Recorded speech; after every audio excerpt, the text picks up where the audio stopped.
À l'international, la presse ivoirienne et africaine commente largement la proclamation des résultats définitifs de la présidentielle en Côte d'Ivoire. Des résultats confirmés par le Conseil constitutionnel qui consacre Alassane Dramane Ouattara grand vainqueur du scrutin avec 89,77% des voix. Et puis, au Burkina Faso, la presse nationale s'intéresse à la révision de la stratégie de sécurité intérieure, une démarche engagée pour mieux répondre aux défis actuels en matière de protection du territoire et de sécurité des populations. La lecture croisée des journaux avec Benouende Frédéric Nikiema. Sécurité intérieure, les flics et les pandas adaptent leur stratégie aux menaces du moment, écrit le journal Le Pays à sa une.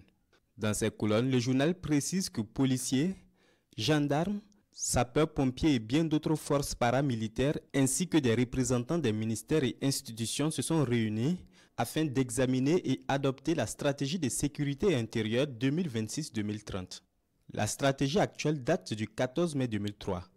Beaucoup de choses ont évolué, le contexte a changé, les modes opératoires des criminels aussi, et de nouvelles menaces ont vu le jour.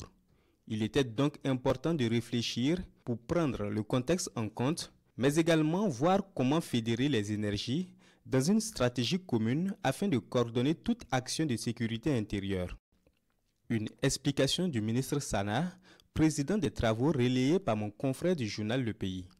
Tout en saluant les efforts des acteurs de la lutte contre les menaces sécuritaires, le journal informe que la nouvelle stratégie de sécurité intérieure en cours de validation s'impose comme un instrument opérationnel, jetant les bases d'une gouvernance sécuritaire rénovée, plus efficace et mieux adaptée aux menaces contemporaines.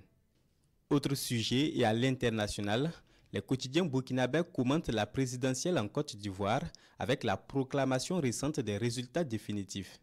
Sans surprise, selon l'observateur Palga, les données provisoires ont été confirmées par la haute juridiction présidée par Chantal Camara. Alassane Dramane Ouattara obtient ainsi définitivement le score de 89,77%. Il est suivi par Jean-Louis Bion, Simone Eivé Gbagbo, Awa Don Melon et Henriette Lagou. Ado reçoit l'onction des sages.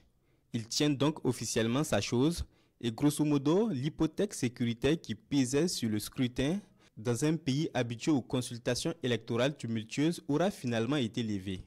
Mais selon l'Obs, il ne faut pas se méprendre car ce rendez-vous électoral aura de nouveau mis à nu la fragile réconciliation nationale derrière laquelle les Ivoiriens courent depuis la violente crise post-électorale de 2010 qui aura officiellement fait quelques 3000 morts. Pour l'éditorialiste, ce n'est certainement pas la mise à l'écart de certains responsables politiques qui ramènera la paix des cœurs. D'ailleurs, le PPACI de Laurent Gbagbo appelle à une manifestation le 8 novembre pour protester contre la réélection d'Alassane Ouattara.